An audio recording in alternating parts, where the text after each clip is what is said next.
রহস্যময় যুবকের সঙ্গে মালাইকার ৪৮ ঘন্টা। কখনো ট্রলি ঠেলছেন, কখনো খুশ মেজাজে বিমানে বসা মালাইকারোরা, কখনো ফ্রান্সের প্যারিসের দর্শনীয় স্থানে ঘুরে বেড়াচ্ছেন, কখনো বা খাচ্ছেন। নিজের ইনস্টাগ্রামে একটি ভিডিও শেয়ার করেছেন মালাইকা, তাতে এমন দৃশ্য দেখা যায়। এ ভিডিওর ক্যাপশনে মালাইকারোরা লেখেন, ভালো লাগে, প্যারিসে আমার ৪৮ ঘন্টা, সব কিছু ঠিকই ছিল, কিন্তু এই ভিডিওতে বেশ কিছু স্থিরচিত্র ব্যবহার করা হয়েছে। তার একটিতে দেখা যায় মালাইকার সঙ্গে মিরর সেলফি তুলছেন এক যুবক। ছবিটিতে যুবকের মুখটি অস্পষ্ট। রহস্যময় এই যুবককে নিয়ে শুরু হয়েছে জোর চর্চা। সোনিয়া আরোরা নামে একজন লেখেন, নতুন প্রেমিক অভিনন্দন। নেটিজেনদের বড় অংশের প্রশ্ন, বিদেশে মালাইকার সঙ্গে থাকা যুবকটিকে। যদিও এই প্রশ্নের কোনো উত্তর দেননি মালাইকা। ইন্ডিয়া টুডে জানিয়েছে, গত জুলাই মাসে স্পেনে ছুটি কাটাতে গিয়েছিলেন মালাইকা।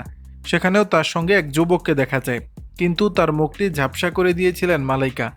এরপর নতুন করে সম্পর্কে জড়ানোর গুঞ্জন চাউর হয়। প্যারিস সফরেও একই যুবক তার সঙ্গী হয়েছিলেন কিনা তা নিশ্চিত হওয়া যায়নি।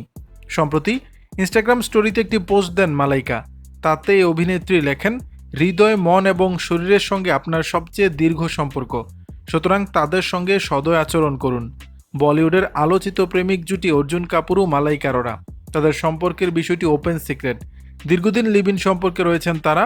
গত মে মাসের শেষে হঠাৎ খবর চাউর হয়, ভেঙে গেছে মালাইকা অর্জুনের প্রেমের সম্পর্ক। দর্শক, বিষয়টি নিয়ে আপনাদের মতামত জানাবেন নিচের কমেন্ট বক্সে।